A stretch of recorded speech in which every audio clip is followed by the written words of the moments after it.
ॐ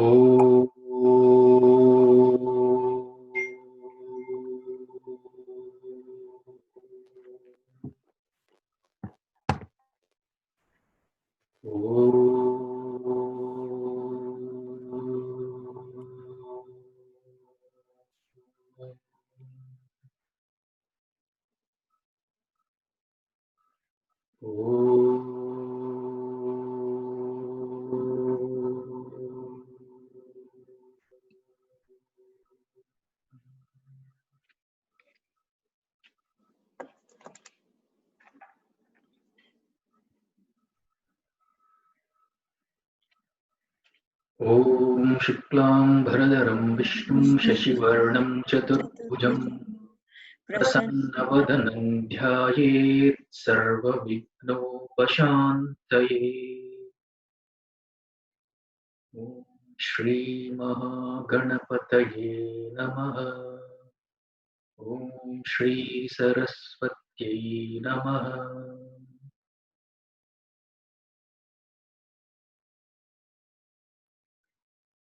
ॐ नमः प्रणवार्थाय शुद्धज्ञानैकमूर्तये निर्मलाय प्रशान्ताय दक्षिणामूर्तये नमः।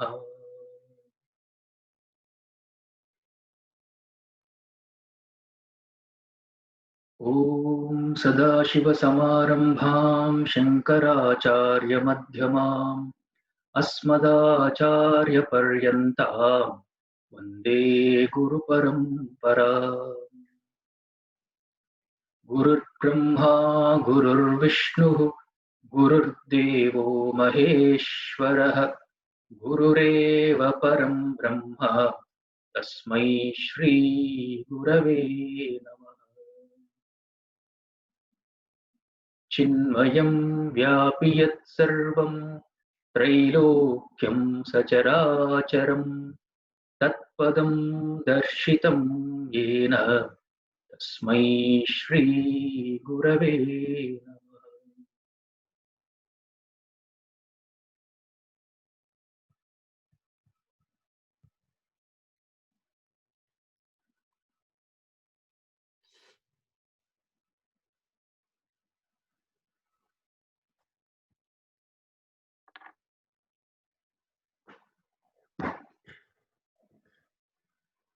Okay. So you had a chance to listen to the Suktam once, Medha Suktam. So Medha Suktam is also in, if you following Mantra Pushpam, right? It's in Mahanarayana. Is there a echo? Yes, I think we should mute. Yeah.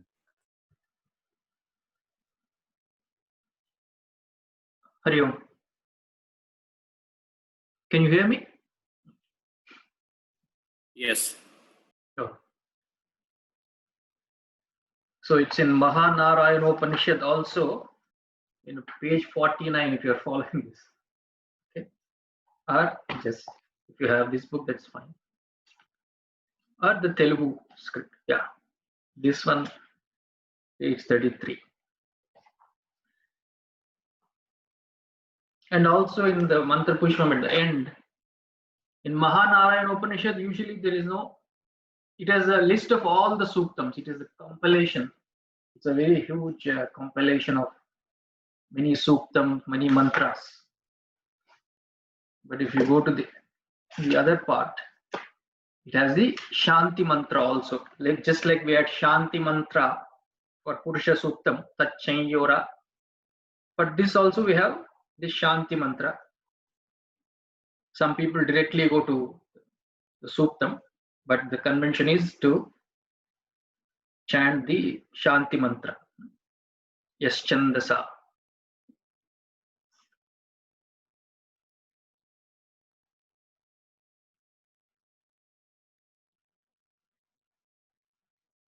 Okay. So as we said, this is for Medha Devi, or generally considered as Saraswati Devi also.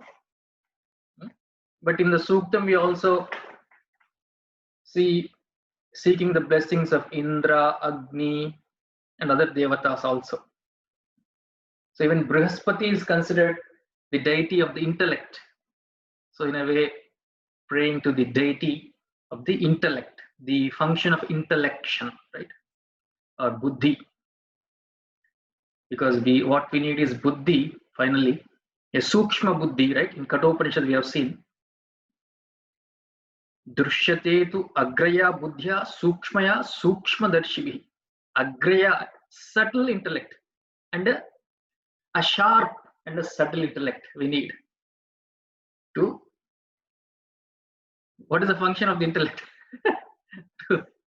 Just like the Hamsa mantra also we see in Veda Suktam at the end, right? Hamsa Hamsaya Vidmahe. Is that Hamsa Gayatri? Like the Hamsa separates the milk from the water, so we need that subtle intellect. So to gain that subtle intellect, and also to retain the knowledge that we have gained, this Meda Suktam is chanted even before the Vedanta class also. So brahmacharis learn and then they chant it, because the importance of the function of this intellect to retain, to assimilate, to absorb, to retain, assimilate the knowledge. What is Not, what is sorry? Hamsa again? That you said Hamsa separate something. What does that mean? As I was saying, in the Meda Suktam, at the end, there is a Hamsa Gayatri attached to it. Some Suktams have some Gayatris attached to it. There was a Hamsa Hamsaya Vidmahe Paramahamsaya Dhimahi Tanno Hamsa Prachodayat. So we have seen many Gayatris are there, right? Like Narayana, Vishwaru, Om Narayanaya Vidmahe, we chant for Vishnu. So Hamsa, right? Hamsa separates. It has this special capability to separate milk from water. It takes only the milk if you mix water. They say it's a celestial, the swan, the celestial swan. So that capacity to separate. So once we gain this knowledge, we absorb, retain this knowledge, we should be able to use it, that viveka, in our daily transactions. So this Meda Suktam has its importance of its, very, very important of its own importance. Okay. Let's start with the Shanti Mantra, right? And Shanti Mantra is from the Taittiriya Upanishad. We see in Taittiriya also the Shanti Mantra. It's basically glorifying the Omkara, Om, Pranava.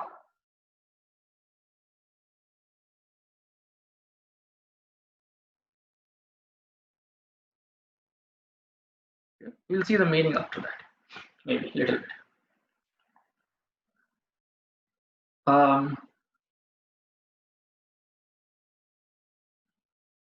We'll chant, then we'll repeat. Om Yaschandhasa Mrishabho Vishwarupaha. Om Yaschandhasa Mrishabho Vishwarupaha.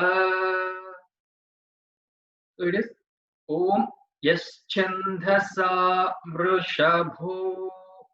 So Yaschandhasa Mrishabho Vishwarupaha. Om Yaschandhasa Mrishabho Vishwarupaha.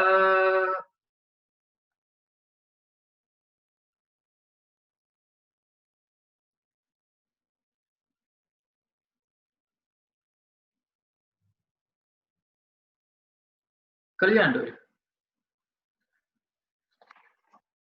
ॐ यश्चन्दसां वृषभो विश्वरूपः ॐ यश्चन्दसां वृषभो विश्वरूपः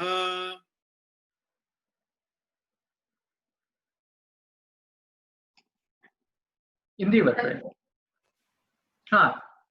చెప్పండి Sunitha ji. చందసాం వస్తుందండి అక్కడ. You mean ఓం యచ్చందసాం చందస్. Yes, chandasa mrishabho. Chandasam, if you split it, it is chandasam rishabho. If you split it, rishabha means the bull or Yes. the best one, the supreme, the best. Oh, yes, so when you are combining it, yes, chandasam rishabho. Yes, chandasam rishabho. Yes, chandasam rishabho is when you split.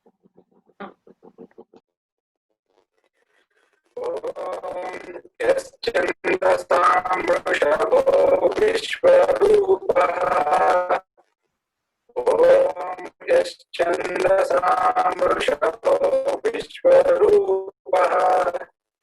In the word, is it your audio or there was a lot of disturbance?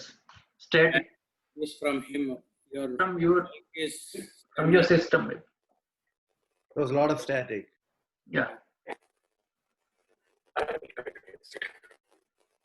See if you can fix that. Rejoin the call in the word. That might fix. Yeah. Is it Krishna do it? Om yaschandasa mrishabho vishwarupaha. Om yaschandasa mrishabho vishwarupaha. Perfect. Sunita, right? ఓం యశ్చందసాం వృషభో విశ్వరూపః. ఓం యశ్చందసాం వృషభో విశ్వరూపః. I think you are putting bho, you are putting Swarita. I think bho is only ba, ba, ba, bha. You have to, of course, you have to put emphasis there. But bho, I think I am hearing. Om yaschandasam vrishabho vishwarupah. ఓం యశ్చందసాం వృషభో విశ్వరూపః. ఓం యశ్చందసాం వృషభో. ఓం యశ్చందసాం వృషభో విశ్వరూపః. Chandasamru. So that is combining. Chandasamrusha. Chandasamrusha. చందసాం వృషభో విశ్వరూపః. And sometimes when you say yes, it is yes chandasam. Yes chandasam. Try it, Shanti. Om yaschandasam vrishabho vishwarupaha. Om yaschandasam vrishabho vishwarupaha. Yeah, perfect. I think Ashish must have trained you not to hold the letters tightly. Yes. Prakash, right? Om yaschandrasam vrishabho vishwarupah. Chandas, not Chandra, Chandasa. Chandasam. Om yaschandasam vrishabho vishwarupah. Om Eschandasam Rishabho Vishwarupaha. What can be corrected here, Kalyan? I think that Rushabho, that somewhere those swaras are missing. I'll read it again. Om Eschandasam Rishabho Vishwarupaha. Mrishabho, Mrishabho, Mrishabho. Like that. Rishabho. Mru, ma, ru, mru. Rishabho Vishwarupaha. Vishwarupaha, Vishwarupaha. Vishwarupaha. Vishwarupaha. Om Eschandasam Rishabho Vishwarupaha. Got it. Om Eschandasam Rishabho Vishwarupaha. Chanda. I think. Chandasam Rishabho Vishwarupaha. Chandasa. Chandas means the Vedic mantra is also called Chandas. Chandas is meter, regular Gayatri Chandas, Anushtup Chandas, but Vedic mantra also is called Chandas because it Chandayati means it pleases us or it protects us. Rakshayati, Chandayati, Rakshayati. Because mantra, Mananat Trayate, they say, right? The meaning of mantra is Mananat Trayate. That which protects us, protects those who chant it. So this Veda mantras also protects us from the great bhayam called samsara. Right? So that's why the chandas, chandayati, rakshayati. Okay. Hindi will do it, right? Still hearing that static. I still hear static. You have a cell phone, maybe? Which phone that maybe 5 minutes. Maybe the next one. So just a suggestion, if you take your headphone off, use the laptop audio, that might be better. Try that without the headphones.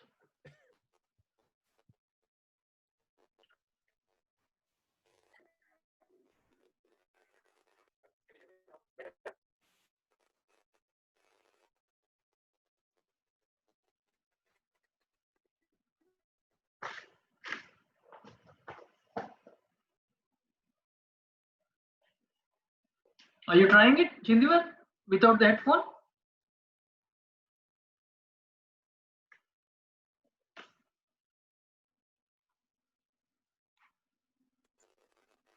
Can you hear me now? No. Still Okay, try to fix it. Going back. connect on phone. Try the phone, maybe. We'll go to the next one. Om Yaschandhasam Vrishabho Vishwarupaha Chandobhyodhyamritaat Sambhavuva Chandobhyodhyamritaat Sambhavuva Chandobhyodhyamritaat Sambhavuva. Chandrasekhar, your audio was also going down. I don't know if it was just me. Yeah, it's for me also. Oh, is it?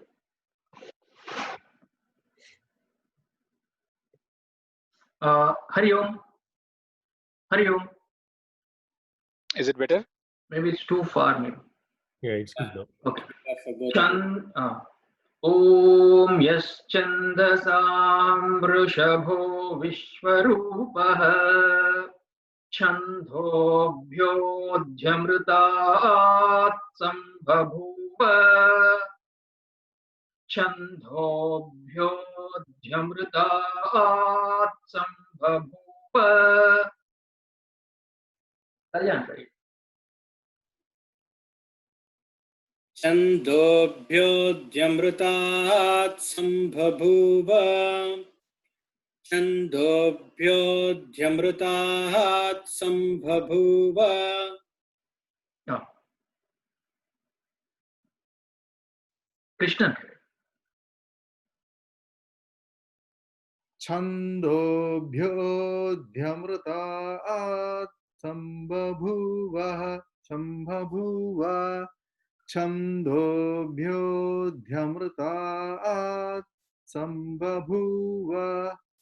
Maybe you got, since Kalyan did in a different style, maybe you got a little bit mixed up there. That style, yeah, that is. I think the wrong.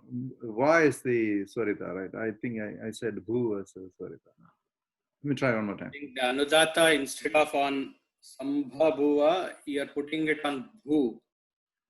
Chandobhyodhyamritaat sambabhuva. Sambhabhuva. Chandobhyodhyamritaat sambabhuva. Try it again. Chandobhyodhyamritaat sambabhuva. Got it. Chandobhyodhyamritaat sambabhuva.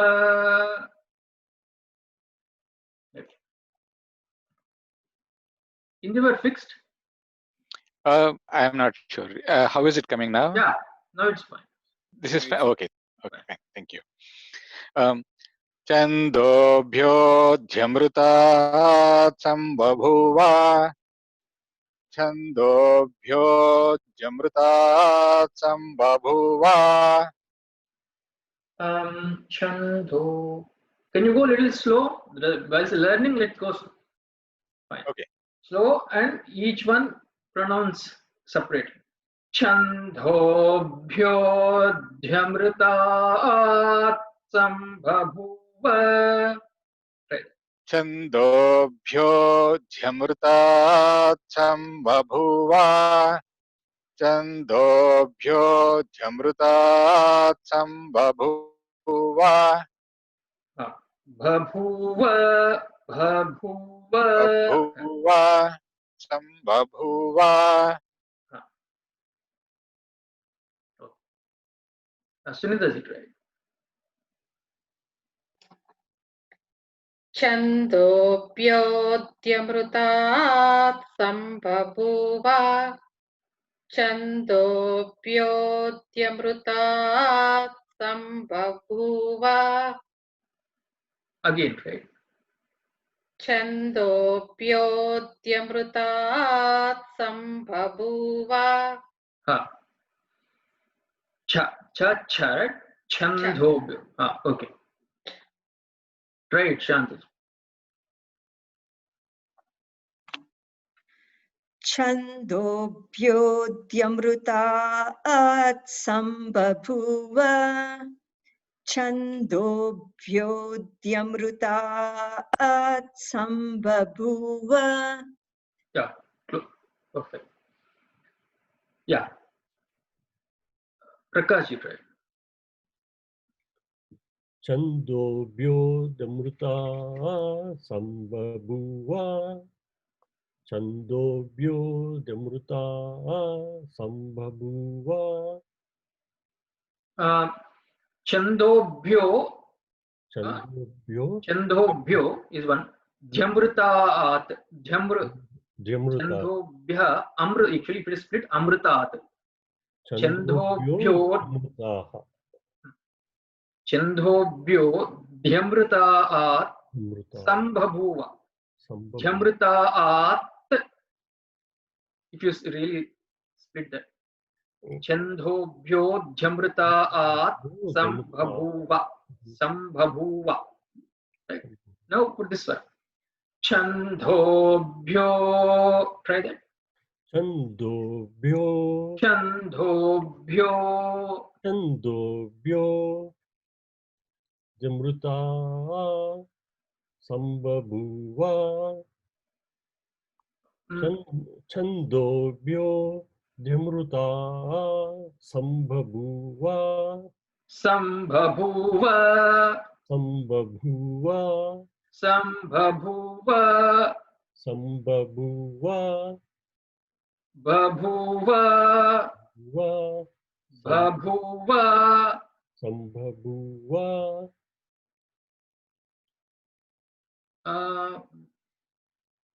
What can be corrected here? Kalya. I did not listen to the last time. Okay. First time he got it correct, but second time again he messed up. Try it again. Chandobhyo. Chandobhyo Jamruta Sambhabuva. Sambhabuva. I think some raga like thing is coming there instead of a swara.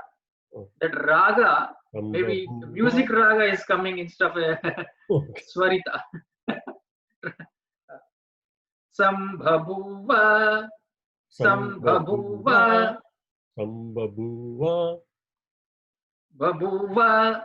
Buva Sambhabuva. Try it again. Chandobhyo. Chandobhyo Jamruta Sambhabuva.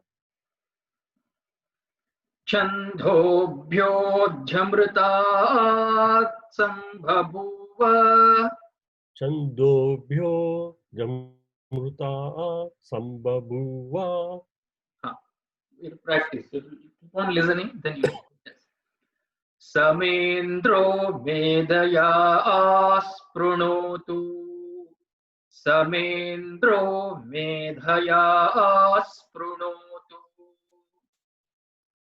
Samendro Medaya Asprunoti.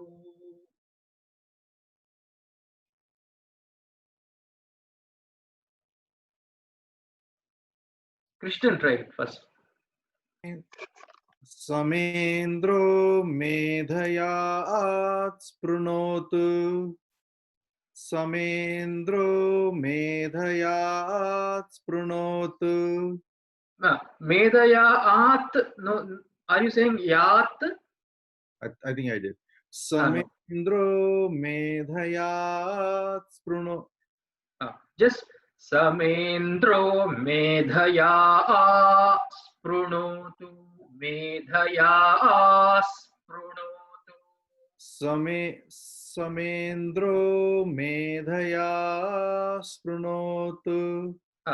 Samendro Medhaya Sprunoti. Right. Kalyan, right. Samendro Medaya Prunotu. Samendro Medaya Prunotu. I am also, you are also saying Yat, I think.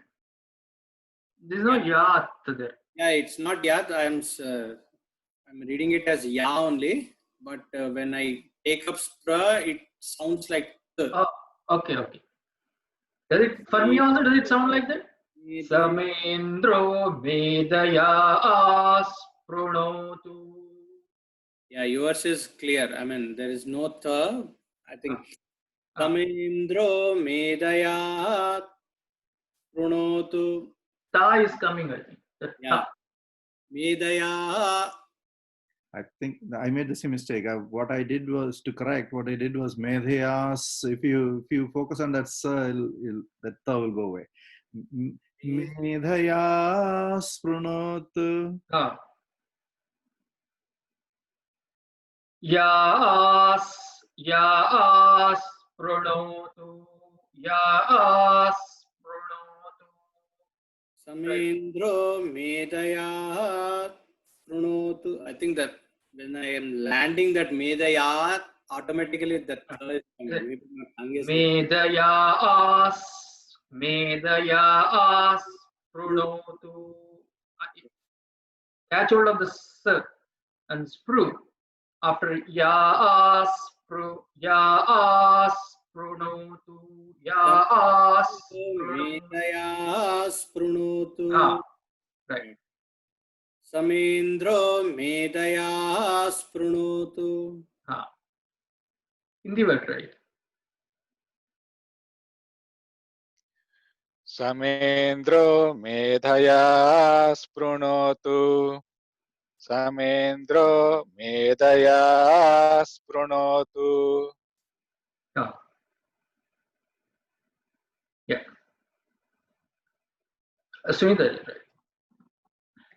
Samendro medaya sprunotu. Samendro medaya sprunotu.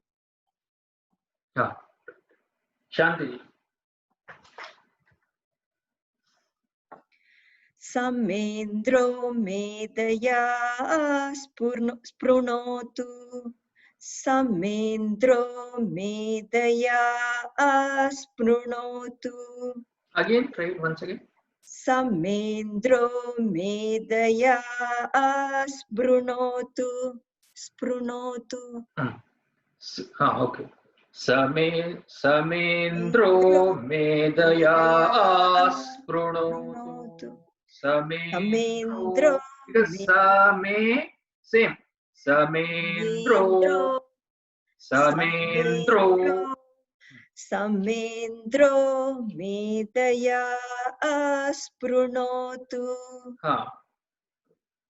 Right, Prakash, right.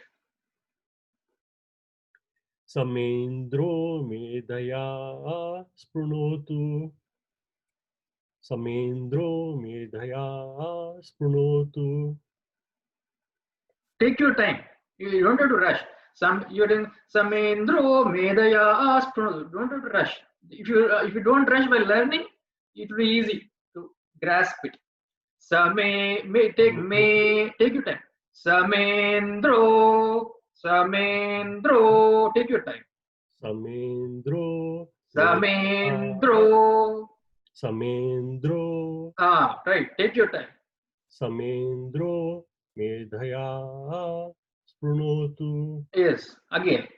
Samendro medhaya sprunotu. Yeah. And the ra is samyukta vyanjana, so you have to hold that little bit. Samendro. Before you go to r, Samendro medaya sprunotu.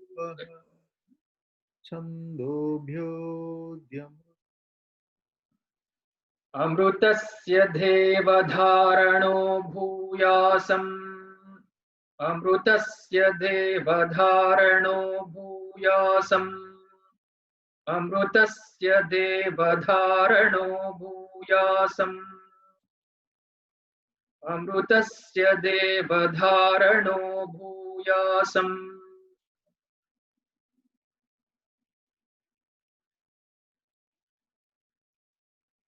Right, Krishnan. Amritasya devadharano bhuyasam. Amritasya devadharano bhuyasam.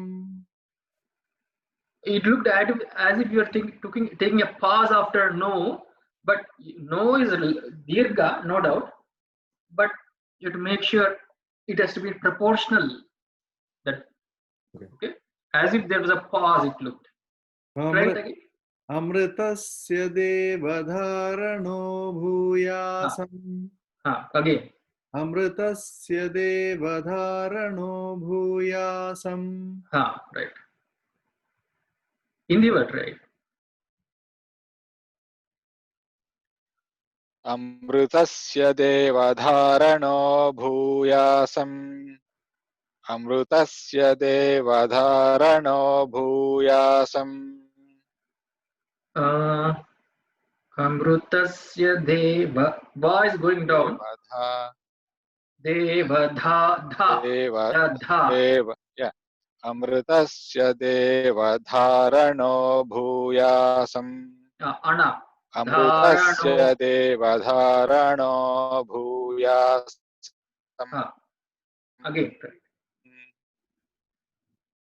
Try once more. अमृतस्य देवधारणो भूयासम् अमृतस्य देवधारणो भूयासम् कल्याण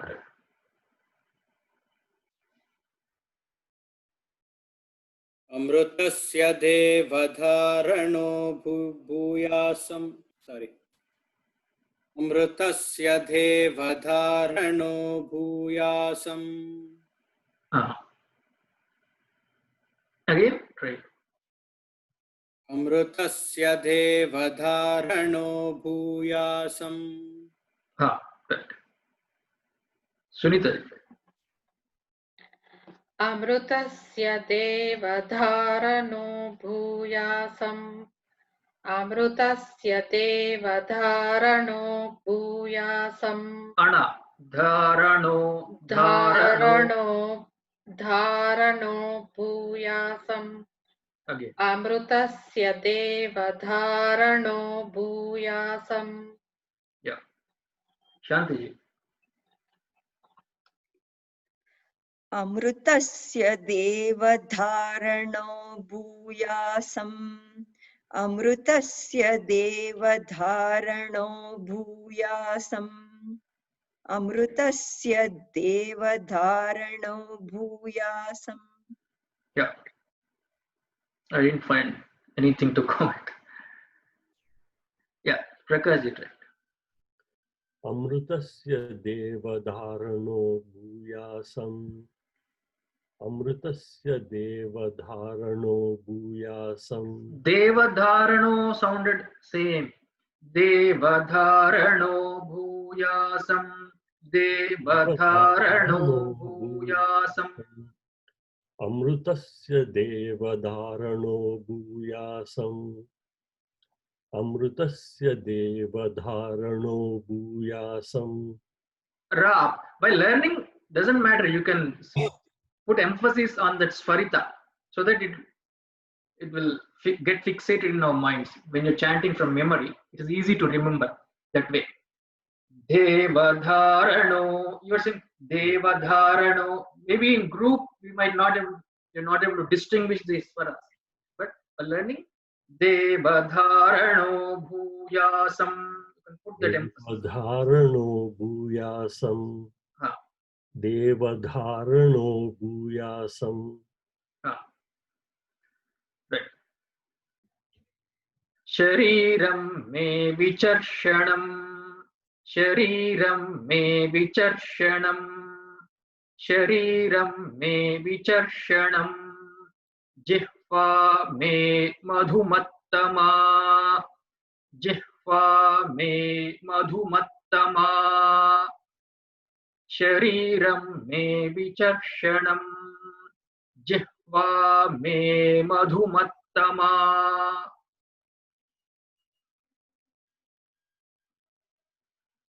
Kalyan, right?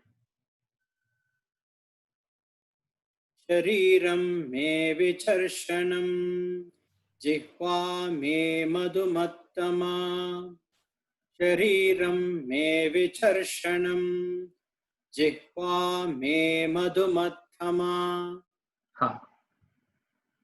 Madhu, yeah, Madhu, yes. Right, Krishnan. There is no dirgha on madhu, right? Madhu. Madhu, But no dirgha. Yeah.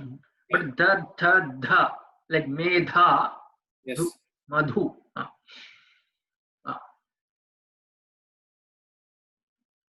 Krishnan, right?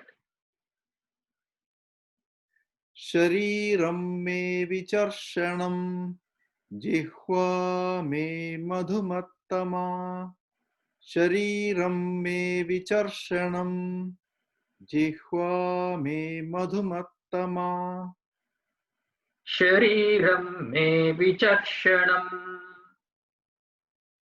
So that ram and may are at the same level, right? No, may is anudatta, down. Yeah, may is down. Oh, May, it's not there here? I was looking at it may be different. No, in this book also it is there. In Vedic, yeah, may is down. Okay.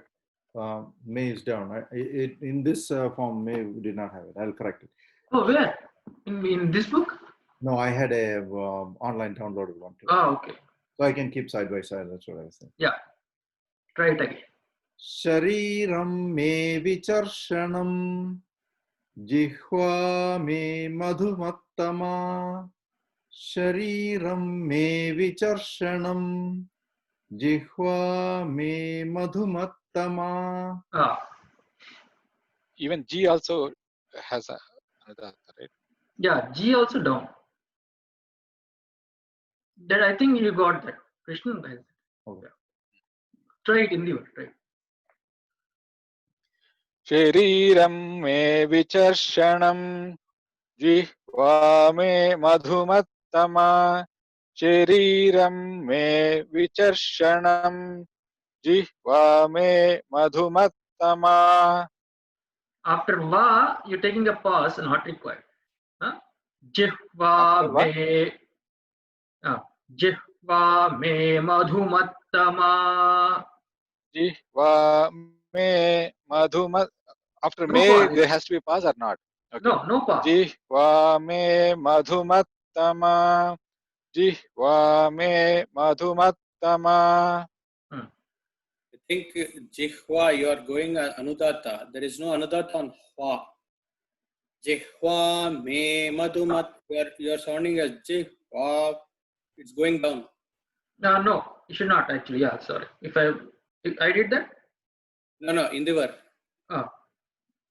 Jihva me madhumattama. Me is down. Me is down. Jihva me, me. Jihva me madhumattama. Jihva me. Jihva. Sunita.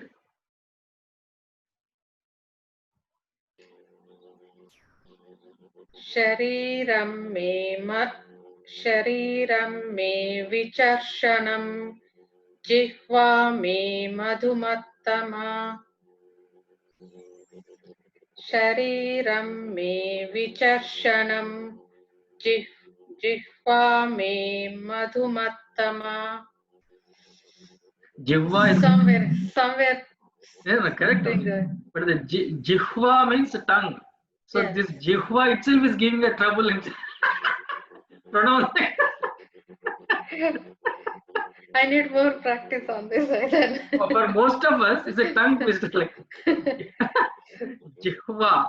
Jihva me madhumattama. Madhumattama means sweet words. Madhu like honey. Yes. May my tongue be very sweet. It's very. Otherwise, that will make transactions come easy in Vyavahar. So we're asking for sweet speech. Okay, try it, Shanti. Shariram me vicharshanam jihva me madhumattama madhumattama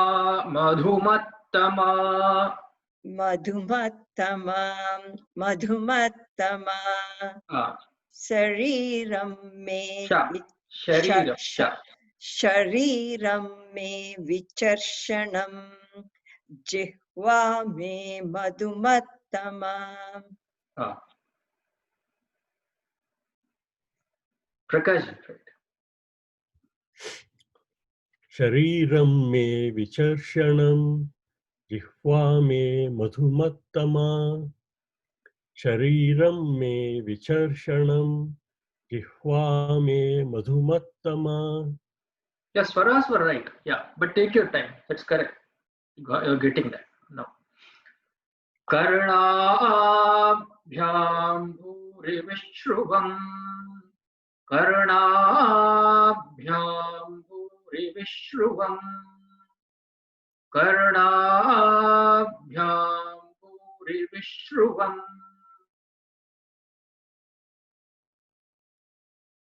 Okay, next one we'll do it later. We'll do this now. कर्णाभ्यां भूरिविश्रुवम्.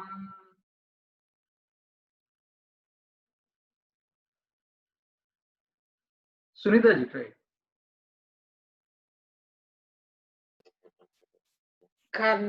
कर्णाभ्यां भूरिविश्रुवम् कर्णाभ्यां भूरिविश्रुवम् Again. कर्णाभ्यां भूरिविश्रुवम् Ana. Karnabhyam. कर्णाभ्यां I'm missing Karna. कर्णाभ्यां Ana is Murdhanya, right? Ana. The tongue touches the roof, right? Murdhanya. Yeah. Ana.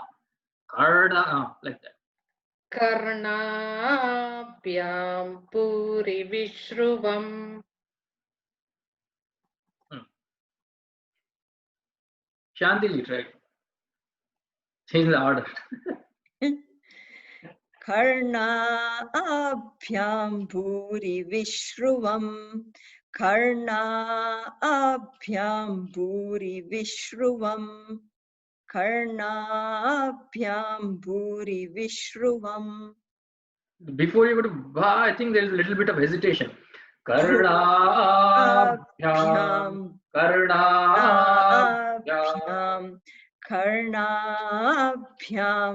कर्णाभ्यां भूरिविश्रुवम्. Sure. Prakash, try. कर्णाभ्यां भूरिविश्रुवम् कर्णाभ्यां भूरिविश्रुवम्. Take your time. Karnabhyam. कर्णाभ्यां Bhyam going down. Karnabhyam. कर्णाभ्यां भूरिविश्रुवम्. Bhuri, bhuri, bhuri, bhuri. भूरिविश्रुवम्. Again, right. Karnabhyam. कर्णाभ्यां भूरिविश्रुवम्. Vishruvam. विश्रुवम्. Vishruvam. Vishruvam. विश्रुवम्. विश्रुवम्. Karnabhyam. कर्णाभ्यां भूरिविश्रुवम्. Yes. कर्णाभ्यां भूरिविश्रुवम्. Practice. Karnabhyam.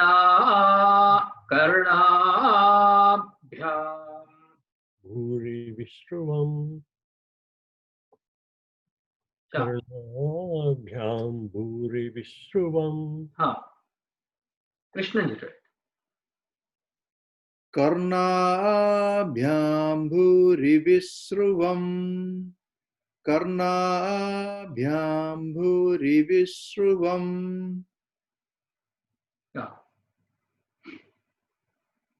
Kalyan. कर्णाभ्यां भूरिविश्रुवम् कर्णाभ्यां भूरिविश्रुवम्. Hindi word. कर्णाभ्यां भूरिविश्रुवम् कर्णाभ्यां भूरिविश्रुवम्. Is it because of the audio? Yes, it's still, I think the tin sound is coming. Try a little bit at a higher pitch. कर्णाभ्यां भूरिविश्रुवम् कर्णाभ्यां भूरिविश्रुवम्. Yes, should be like that. Brahmana koshosi medaya pihitah. Brahmana koshosi medaya pihitah. Brahmana koshosi medaya pihitah. Shrutam me gopaya. Shrutam me gopaya. Shrutam me gopaya. Brahmana koshosi medaya pihitah. Shrutam me gopaya.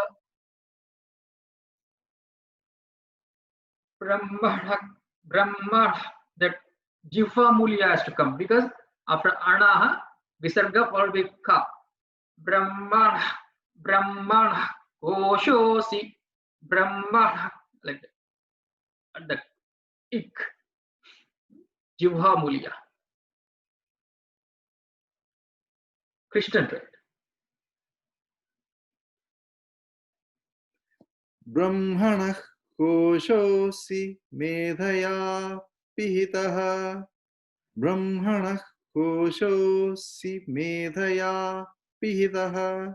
No pause after Medaya, no pause. Medaya Pihitaha, Medaya Pihitaha. Brahmanah koshosi medhaya pihitah. Brahmanah koshosi medhaya pihitah. After Koshosi also, I'm seeing a little bit of a pause, I think. May you have to take immediately. Shrutam may, right. Koshosi medhaya pihitah. Brahmanah koshosi medhaya pihitah. Continue. Shrutam may. Brahmanah koshosi medhaya pihitah. Shrutam me gopaya. Brahmanah koshosi medhaya pihitah. Shrutam me gopaya. Right. Kalyan, right. ब्रह्मण कोशोऽसि मेधया पिहितः श्रुतं मे गोपाय ब्रह्मण कोशोऽसि मेधया पिहितः श्रुतं मे गोपाय. In the word, right.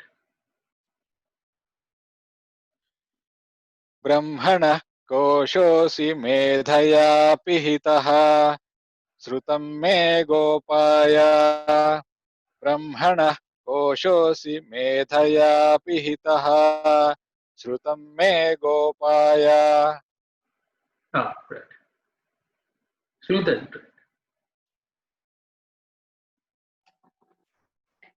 ब्रह्मण कोशोऽसि मेधया पिहितः श्रुतं मे गोपाय Shrutam me gopaya. श्रुतं मे गोपाय श्रुतं मे गोपाय. ब्रह्मण ब्रह्मण कोशोऽसि मेधया पिहितः श्रुतं मे गोपाय. That Jivva Mulya should come more clearly. That's fine. Brahmana, Brahmana, Brahmana. The Ak should come. Okay. And Hitaha, take Hitaha abruptly, should don't have to end. Hitaha. Medaya Pihitaha. Take your time. Visarga, you pronounce it because at the end of the Pada, right? Try it again. Brahmana. ब्रह्मण कोशोऽसि मेधया पिहितः ब्रह्मण कोशोऽसि मेधया पिहितः श्रुतं मे गोपाय. Shanti. ब्रह्मण कोशोऽसि मेधया पिहितः श्रुतं मे गोपाय. ब्रह्मण ब्रह्मण कोशोऽसि मेधया पिहितः. Koshoshi, you're saying Koshosi. कोशोऽसि. Saraswati sa. Sho is Shankarasha. Si Saraswati. ब्रह्मण कोशोऽसि मेधया पिहितः श्रुतं मे गोपाय. Shrutam me gopaya. Shrutam me gopaya. श्रुतं मे गोपाय. श्रुतं मे गोपाय. Try it again. Brahmana. ब्रह्मणः ब्रह्मणः कोशोऽसि मेधया पिहितः श्रुतं मे गोपाय. The Jivva Mulya has to come by practice. Practice. Right, Prakash, right. ब्रह्मणः कोशोऽसि मेधया पिहितः श्रुतं मे गोपाय.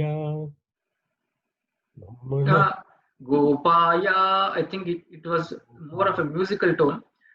Shrutam me Gopaya, no swara there. Shrutam me Gopaya. श्रुतं मे गोपाय. Ah, ब्रह्मणः कोशोऽसि Brahmanah, Brahmanah, Brahmanah, Brahmanah. Say Brahmanah, Koshosi. ब्रह्मणः कोशोऽसि मेधया. Brahmanah. That does come from it. Brahmanah, Koshosi. ब्रह्मणः कोशोऽसि मेधया पिहितः श्रुतं मे गोपाय. Gopaya. Same. गोपाय Gopaya. गोपाय. That's it. Try it again. ब्रह्मणः कोशोऽसि मेधया पिहितः श्रुतं मे गोपाय. Shrutam me go. Immediately you have to say go. Shrutam me Gopaya. No pa after me. श्रुतं मे गोपाय. Right. Om Shanti Shanti Shanti.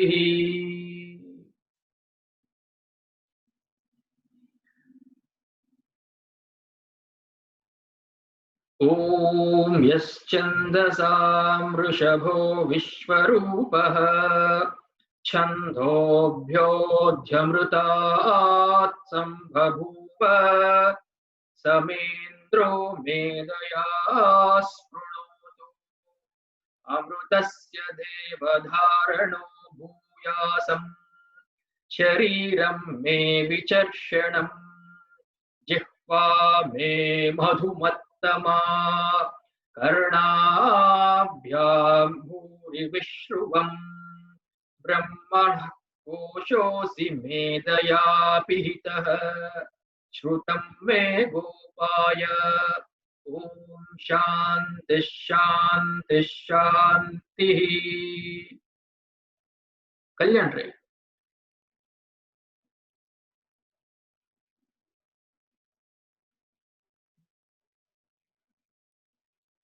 ॐ यश्चन्दसां वृषभो विश्वरूपः छन्दोभ्योऽध्यमृतात् सम्बभूव समेन्द्रो मेधया स्पृणोतु अमृतस्य देवधारणो भूयासम् शरीरं मे विचर्षणम् जिह्वा मे मधुमत्तमा कर्णाभ्यां भूरिविश्रुवम् ब्रह्मणः कोशोऽसि मेधया पिहितः श्रुतं मे गोपाय. ॐ शान्ति शान्ति शान्तिः. Yeah. Hindi word, right? Om यश्चन्दसां वृषभो Take your time. विश्वरूपः. Take your time. Sorry? You're moving fast. Yes, Chandasam Rushabho. Take your time. Om यश्चन्दसां वृषभो विश्वरूपः छन्दोभ्योऽजमृतात् सम्बभूव समेन्द्रो मेधया स्पृणोतु Chandobhyodhyamrutat, like Dhyamrudhya. Chandobhyodhyamrutat. छन्दोभ्योऽध्यमृतात् सम्बभूव. Is it not clear? Continue. समेन्द्रो मेधया स्पृणोतु अमृतस्य देवधारणो भूयासं शरीरं मे विचर्षणं जिह्वा मे मधुमत्तमा कर्णाभ्यां भूरिविश्रुवं ब्रह्मणः कोशोऽसि मेधया पिहितः श्रुतं मे गोपाय ओम शांति शांति शांतिः Krishna, right? ॐ यश्चन्दसा मृषभो विश्वरूपः छन्दोभ्योऽध्यमृतात् सम्बभूव समेन्द्रो मेधया स्पृणोतु अमृतस्य देवधारणो भूयासं शरीरं मे विचर्षणं जिह्वा मे मधुमत्तमा कर्णाभ्यां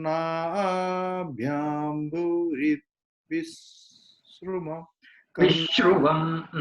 कर्णाभ्यां भूरिविश्रुवं ब्रह्मणः कोशोऽसि मेधया पिहितः ब्रह्मणः कोशोऽसि मेधया पिहितः श्रुतं मे Shrutam me gopaya. श्रुतं मे गोपाय ॐ शान्ति शान्ति शान्तिः Sunita ji, right? Om यश्चन्दसा वृषभो विश्वरूपः Try it again. Yes, Chandasa. Om यश्चन्दसा वृषभो विश्वरूपः No, continue. छन्दोभ्योऽद्यमृतात् छन्दोभ्योऽध्यमृतात् सम्बभूव छन्दोभ्योऽद्यमृतात् सम्बभूव छन्दोभ्योऽद्यमृतात् सम्बभूव समेन्द्रो मेधया समेन्द्रो मेधया स्पृणोतु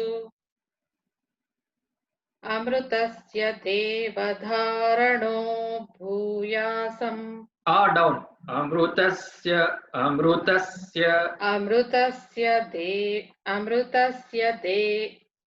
अमृतस्य देवधारणो भूयासम् अमृतस्य देवधारणो भूयासम् शरीरं मे विचर्षणम् जिह्वा मे मधुमत्तमा कर्णाभ्यां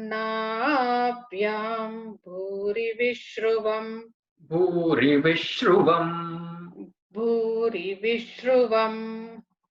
कर्णाभ्यां भूरिविश्रुवम् ब्रह्मणः कोशोऽसि मेधया कोशोऽसि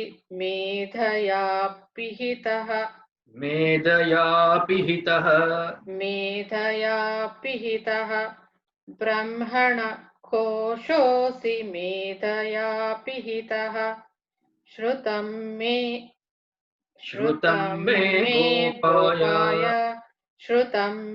गोपाय श्रुतं मे गोपाय ओम शांति शांति शांतिः शांति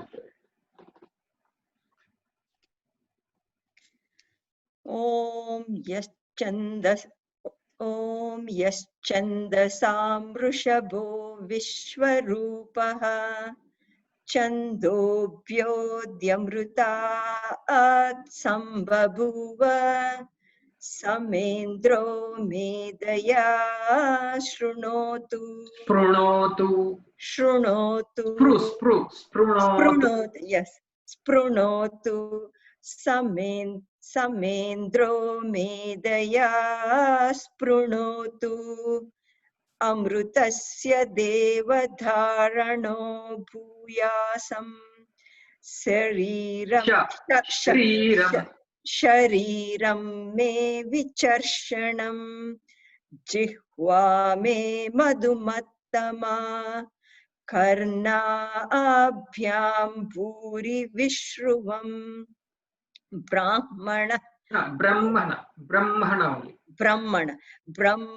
ब्राह्मण कोशोऽसि मेदया पिहितः श्रुतं मे गोपाय ॐ शान्ति शान्ति शान्तिः. Prakash, right?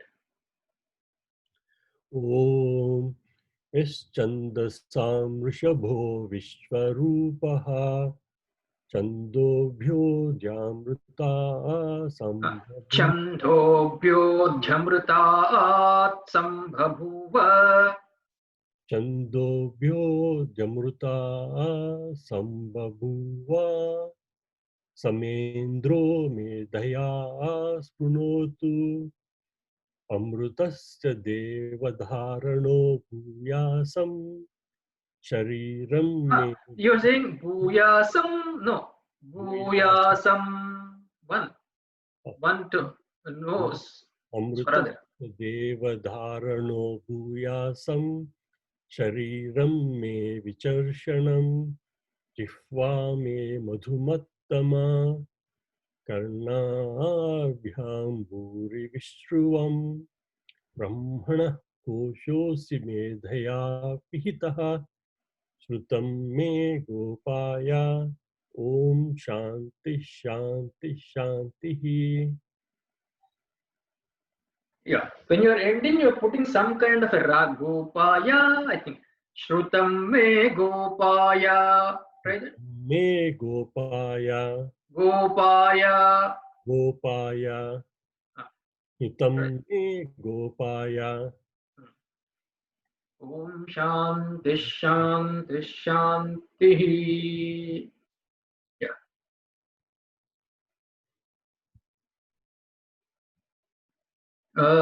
Let's see maybe one line. Om Medha Devi Jushamana na aga Vishvachi Bhadra Sumanasya Mana. Om Medha Devi Jushamana na aga Vishvachi Bhadra Sumanasya Mana. I will split it, but just want to see how you can, how we are going to do it. We'll split it anyway. Try it. Okay, one more time. Om Medha Devi Jushamana na aga Vishvachi Bhadra Sumanasya Mana.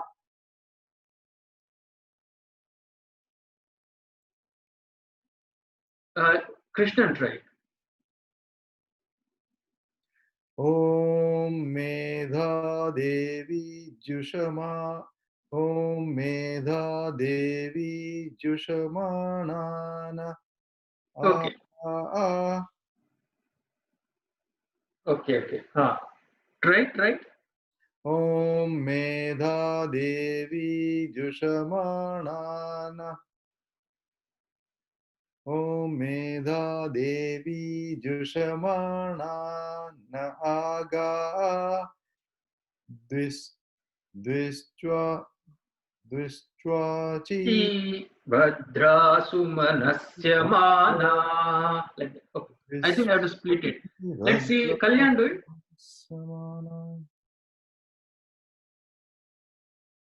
ॐ मेधा देवी जुषमाना न आगात् विश्वाची भद्रा सुमनस्यमाना Yeah.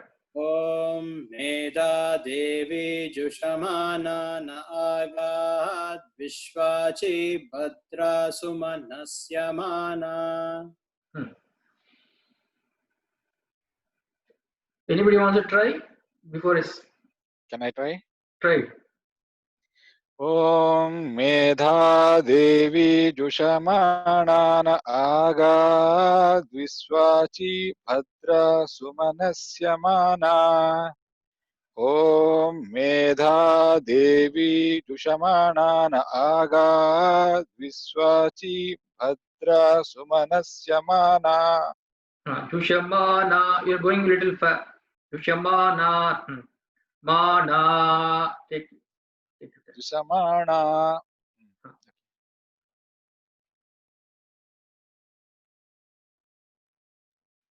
So, Om Medha Devi Jushamana. Try that, Krishna.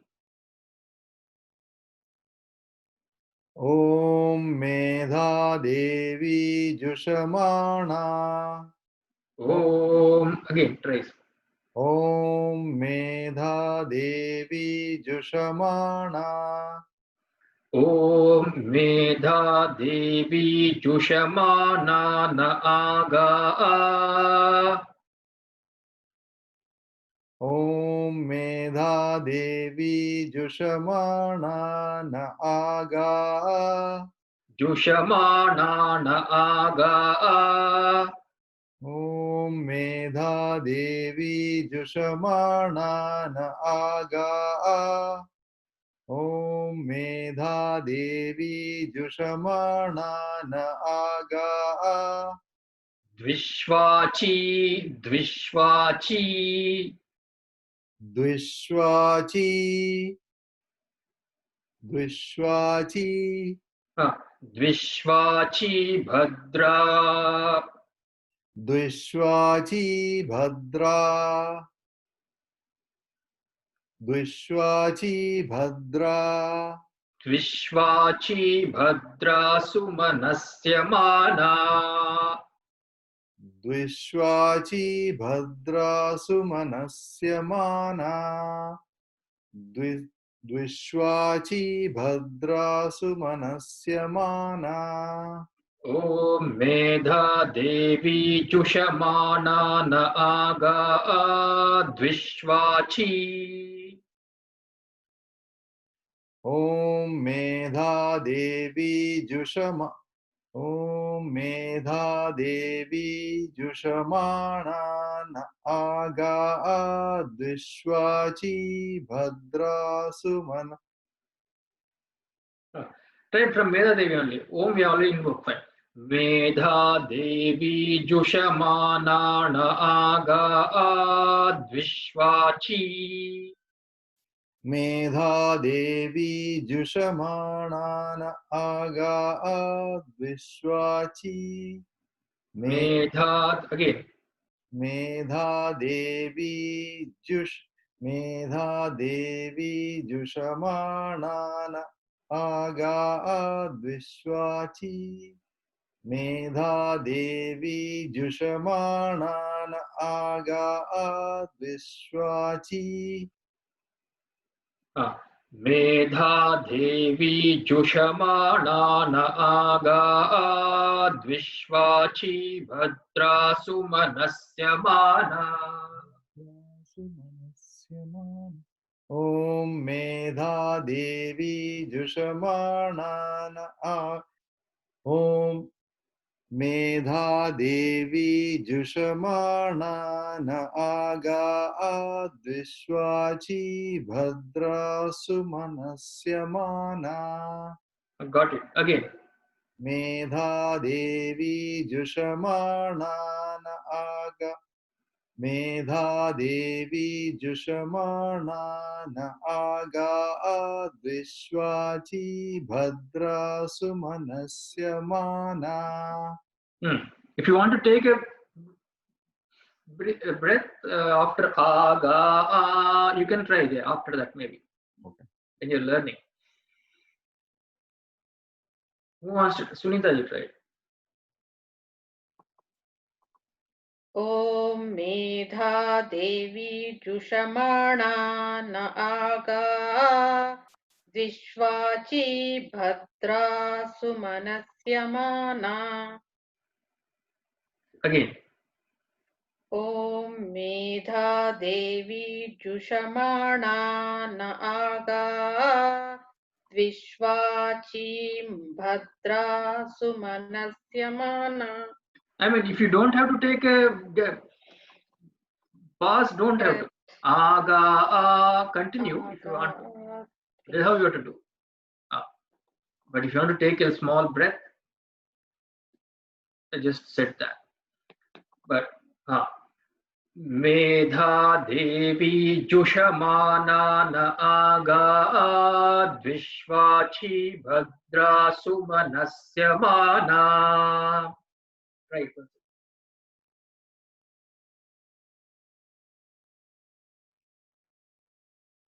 Try it again, Sunita.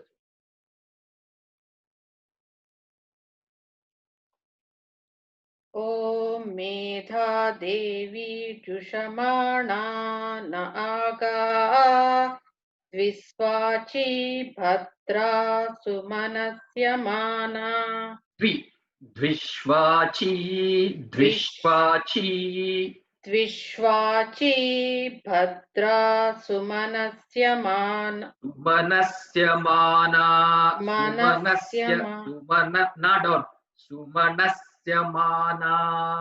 सुमनस्यमाना द्विश्वाची भद्रा सुमनस्यमाना. Again, whole thing.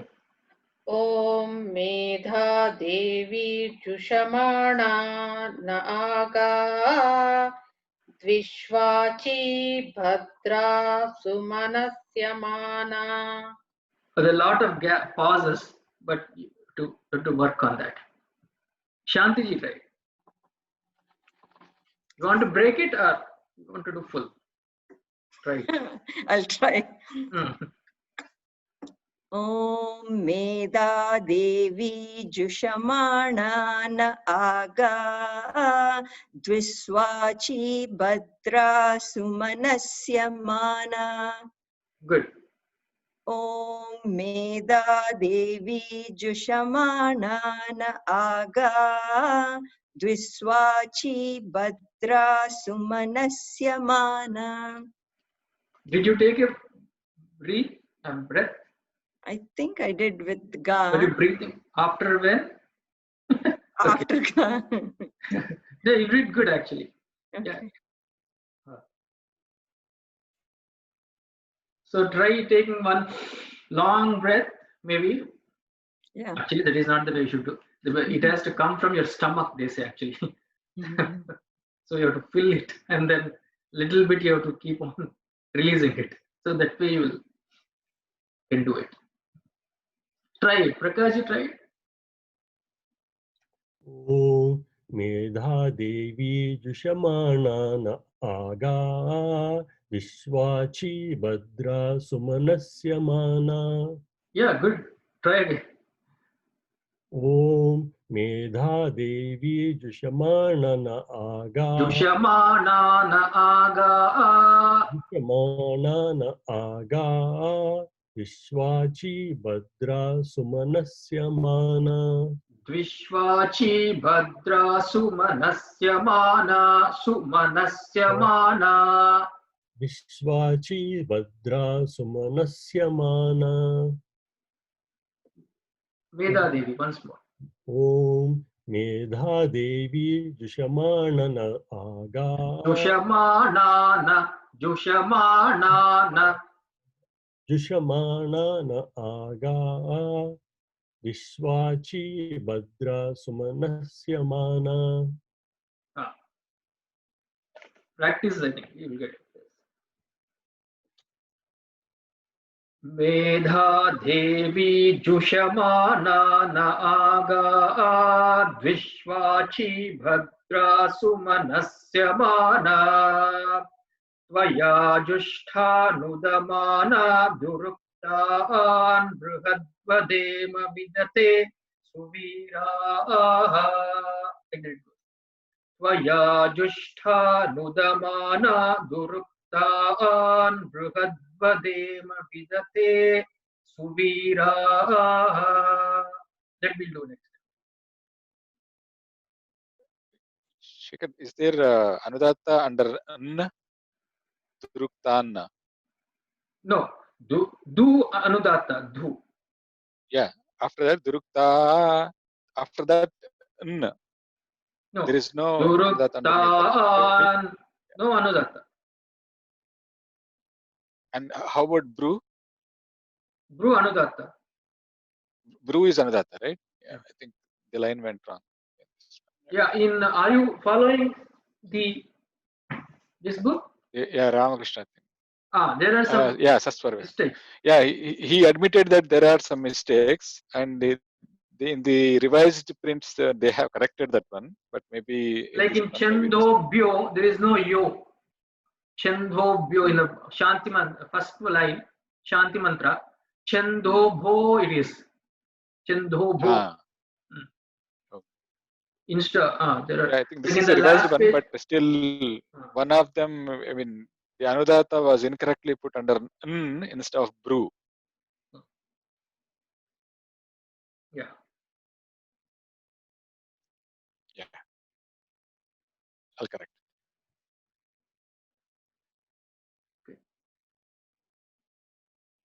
So Shanti mantra we finished. So practice and one line. We should be done actually pretty much in next class maybe. I don't know. The Shanti I mantra. would say next Saturday maybe. Next Saturday it will go on. Next Saturday. Yeah. So Yeah. Thursday maybe you have to do, and then Saturday also you can revise. Saturday revision. Yeah. So this Shanti mantra, as I said, is basically invoking Om, the Paramatma, through Om. Yes, from the of all the Chandasam, of all the Veda mantras, Rishabho Vishwarupaha. The Om is the best, yes, they say. Because Om we have seen in Kathopanishad also. It is Alambhanam. It is a support for us to meditate, to invoke the Paramatma, right? The best Alambhanam, they call it. Yamaraj, you've seen, right? In Kathopanishad, Guruji's talks. Etad Alambhanam Shreshtham. Etad Alambhanam Param. Etad Alambhanam Gnatva Brahmaloke Mahiyate. So if you know that Alambhanam, Brahmaloke, Brahmaloka would be that Brahma or Brahman Loka, which is all perfect, which is the highest truth, right?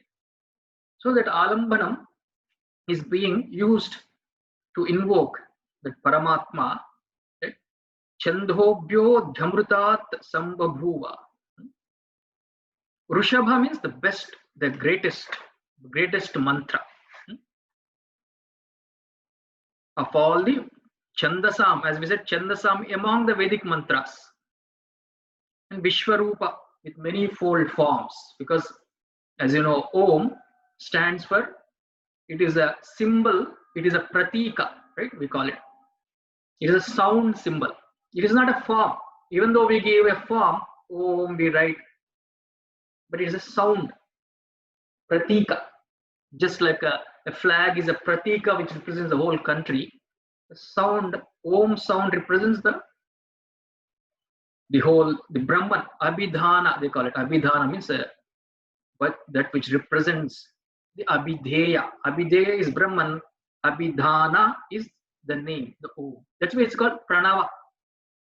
Pranava, another name is Pranava. That's why in Dakshinamurti today we invoked, right? Om Namah Pranavardhaya Shuddha Gnanaika Murti. Pranavardhaya. Dakshinamurti is the Pranavardha. Pranava means the Prakarshena Nuyate Abhidiyate. Navaha means Nama. Pranava. Best name. The best name for Paramatma is Om. Because it has everything in it. A, U, Ma. If you want to say any word, you have to say ah, definitely. Everybody has to say ah. Even a pakshi says ah. Kaki. A crow also says ah. You have to say any word, ah has to come. And then the word has to end with m. And in between there is a u, ah, u, ma. Right? So all the words are in this om. So anything in this universe can be represented by this om. And right? So Vishwarupaha, manifold forms.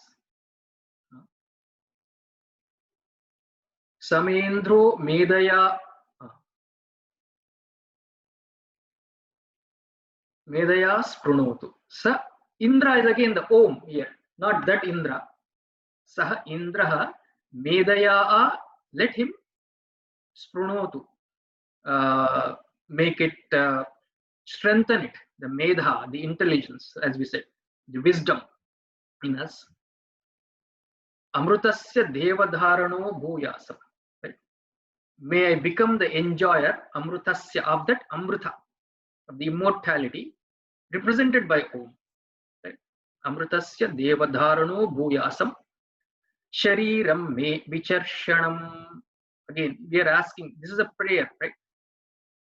May our, because we have to use our sense organs, our body, physical body, let our body be vicharshanam. Maybe let it be healthy. Shariram. And jiffa me madhumattama.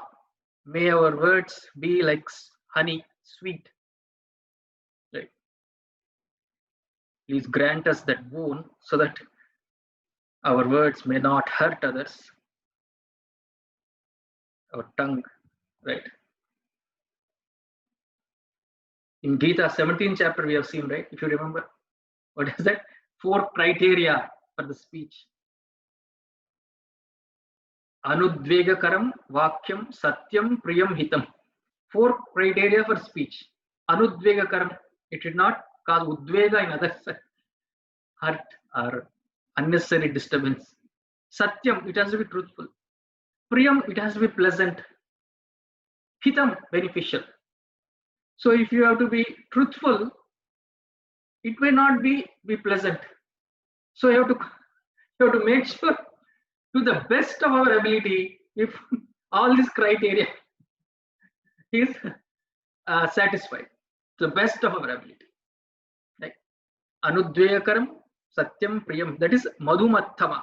May our speech be sweet. Karana abhyam bhuri vishwam. May bhuri means repeatedly.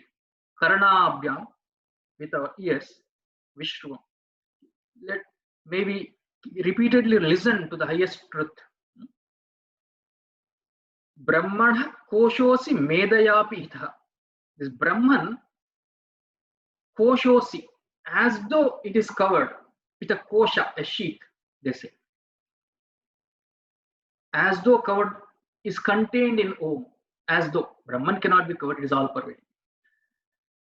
Apihita, Medaya. Here, this Meda is not this, again, this Meda that we have seen earlier, with worldly knowledge. Shankaracharya says worldly knowledge.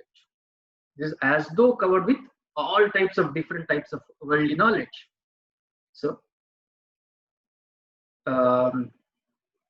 maybe here, Shrutam me Gopaya. What we hear from the Guru, from the Shastra, let it be protected. Gopa. Gopaya means protection. May you protect what is heard by me. Especially the Shastra Vakyam, the Guru Vakyam. Okay, that is the meaning. So, Omkara Rupa Parameshwara Prarthana, the Shanti Mantra. Omkara Rupa Parameshwara Prarthana. Omkara used as a symbol to invoke Ishvara, and we are asking for these boons so that our studies are brilliant and they be beneficial for us. Okay. Any questions, comments? Anybody? Tomorrow we'll have quiz. The meaning. Okay. Chandasam Rishabha.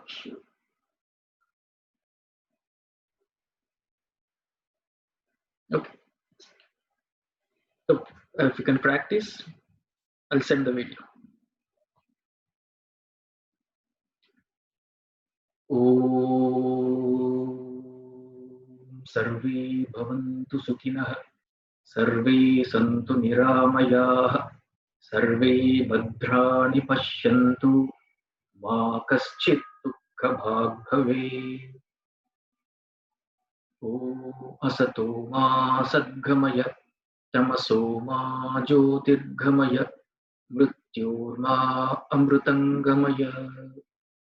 Om Purnamadav Purnamidam Purnat Purnamudachyate Purnasya Purnamadaya Purnameva Vashishyate.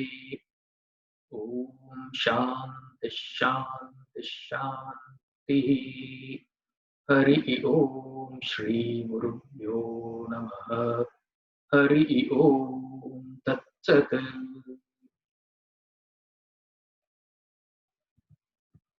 If anybody wants to learn,